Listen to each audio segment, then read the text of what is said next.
शरपसंद जमात पाकिस्तान तहरीक-ए-इंसाफ अपने वतीरे पर कायम। पाकिस्तान मिनरल्स इन्वेस्टमेंट फोरम के मौके पर शरपसंदी की कोशिश। नाज़िम पाकिस्तान तहरीक-ए-इंसाफ और उसकी जमात का वाहिद एजेंडा पाकिस्तान की मईशत को नुकसान पहुंचाना है और इसके लिए वो माजी में भी हर तरह की कोशिशें कर चुकी है मगर नाकाम रही। और अब एक बार फिर जब मुल्क में गैर मुल्की सरमायाकारी आ रही है और मुल्क मुआशी तौर पर तवाना हो रहा है तो इस शरपसंद जमात ने दंगा फसाद और अदम इस्तेहकाम पैदा करने की कोशिशों का आगाज कर दिया है। इस जमात का वतीरा है कि जब भी मुल्क में कोई अहम इवेंट मुनक्किद होता है तो ये शरपसंदी करके दुनिया की तवज्जो हासिल करने की कोशिश करती है और पाकिस्तान को बदनाम करने की मजमून कोशिश शुरू कर देती है। आज भी जब इस्लामाबाद के जिन्ना कन्वेंशन सेंटर में पाकिस्तान मिनरल्स इन्वेस्टमेंट फोरम 2025 का इनेकाद किया गया तो इस मौके पर इस जमात के शरपसंदों ने अडयाला जेल के बाहर हंगामा आराई शुरू कर दी और मुल्क में दंगा फसाद की सियासत को शुरू करने की कोशिश की। इसे पुलिस ने बेहतरीन हिकमत अमली से नाकाम बना दिया। इंतशारी जमात के बानी से मुलाकात के लिए उसके अहल खाना और रहनुमा अडयाला जेल पहुंचे। पाकिस्तान तहरीक-ए-इंसाफ के शरपसंदों की जानिब से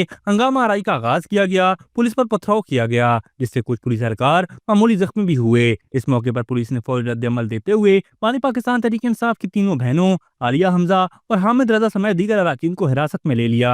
ये कोई पहला मौका नहीं कि बानी पाकिस्तान तहरीक-ए-इंसाफ और उसकी जमात की जानिब से पाकिस्तान में किसी अहम इवेंट के मौके पर इस तरह की हुल्लड़बाजी और पुलिस पर पथराव किया गया हो। इससे कबल भी गुज़िश्ता साल इस्लामाबाद में होने वाली शंघाई ताउन तंजीम के सरबराही इजलास में इस शरपसंद जमात की जानिब से ये सब कुछ देखने को मिला था, जिसमें एक पुलिस एहलकार भी शहीद हुआ था। माजी में भी सबको याद होगा कि चीन के सदर के दौरे पाकिस्तान के मौके पर इस शरपसंद जमात ने मुल्क को बदनाम करने की मजमून कोशिश की थी। आज होने वाला ये शर्मनाक वाकया पाकिस्तान तहरीक-ए-इंसाफ और उसके शरपसंद बानी की जितनी मजम्मत की जाए कम है। दरअसल ये शरपसंद जमात बैरूनी फंडिंग और गैर मुल्की आकाओं के इशारों पर चलती है। सेहोनी लॉबी की जानिब से जो भी हिदायत इसे मिलती है वो उसका बानी उसके मुताबिक पाकिस्तान में इस्तेहकाम पैदा करने की कोशिश करते हैं। सेहोनी लॉबी और दीगर पाकिस्तान दुश्मन ताकतों को नजर आ रहा है कि इस वक्त पाकिस्तान उड़ान भरने की करीब है, इसकी मईशत मजबूत हो रही है, लिहाजा उन्होंने अपनी आलाकात जमात पाकिस्तान तहरीक-ए-इंसाफ को इस्तेमाल करना शुरू कर दिया है।